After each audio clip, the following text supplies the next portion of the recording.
రాష్ట్ర ప్రభుత్వం ఐటీ అభివృద్ధికి తీసుకొస్తున్న కార్యక్రమాలను విజయవంతంగా ముందుకు తీసుకెళ్తున్నట్టు ఏపీటీఎస్ చైర్మన్ మనవ మోహన్ కృష్ణ తెలిపారు. దీనిలో భాగంగా 26 జిల్లాల్లోనూ ఏపీ టెక్నాలజీ సర్వీసెస్ కార్యాలయాలను ప్రారంభిస్తామని చెప్పారు. విజయవాడలో నిర్వహించిన మీడియా సమావేశంలో ఆయన మాట్లాడారు. కూటమి ప్రభుత్వం అధికారంలోకి వచ్చిన తర్వాత కార్యకలాపాలను సమర్థంగా నిర్వహిస్తున్నట్టు చెప్పారు.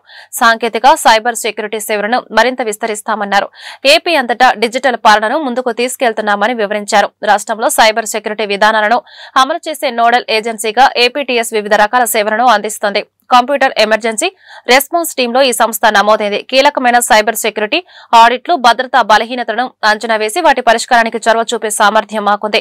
రాబోయే రోజుల్లో ఈ సైబర్ సెక్యూరిటీ ఆడిటింగ్ ను కేవలం ప్రభుత్వ రంగంలోనే కాకుండా ప్రైవేటు రంగంలోకి విస్తరించబోతున్నాం. ఇందులో ముఖ్యంగా బ్యాంకులు, ఆర్థిక సంస్థలు, బీమా, ఆరోగ్యం, టెలికాం తదితర రంగాలు ఉండబోతున్నాయి. పొరుగు రాష్ట్రాల్లోనూ సేవలు అందించేందుకు ప్రణాళికలు రూపొందిస్తున్నాం. తద్వారా ఆదాయం గణనీయంగా పెరుగుతుందని అంచనా వేస్తున్నాం. ప్రస్తుత ఆర్థిక సంవత్సరానికి ఏపీటీఎస్ ప్రొక్యూర్మెంట్ సర్వీసెస్ లక్ష్యం సుమారు 600 కోట్లుగా నిర్దేశించామని మనవ మోహన్ కృష్ణ తెలిపారు.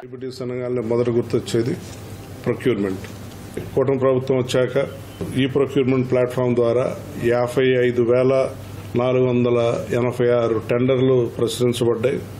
ఈ మొత్తం ప్రాజెక్టుల విలువ 41,000 కోట్ల రూపాయల కన్నా కూడా ఎక్కువ. ఏపీటీఎస్ చేస్తున్న సేవలను మరింత విస్తరించడానికి ఏపీటీఎస్ జిల్లా స్థాయికి విస్తరిస్తుంది. రాష్ట్రంలోని 26 జిల్లాల్లో అన్ని జిల్లాల హెడ్ క్వార్టర్స్లో ఏపీటీఎస్ కార్యాలయాలు ప్రారంభించబోతున్నాం. జిల్లా ఐటీ మేనేజర్ల రిక్రూట్మెంట్ ప్రస్తుతం కొనసాగుతోంది. అతి త్వరలోనే ఈ ఆఫీసులు అన్నీ కూడా ప్రారంభమయ్యి వర్క్ స్టార్ట్ అయ్యే రోజు దగ్గరలోనే ఉంది.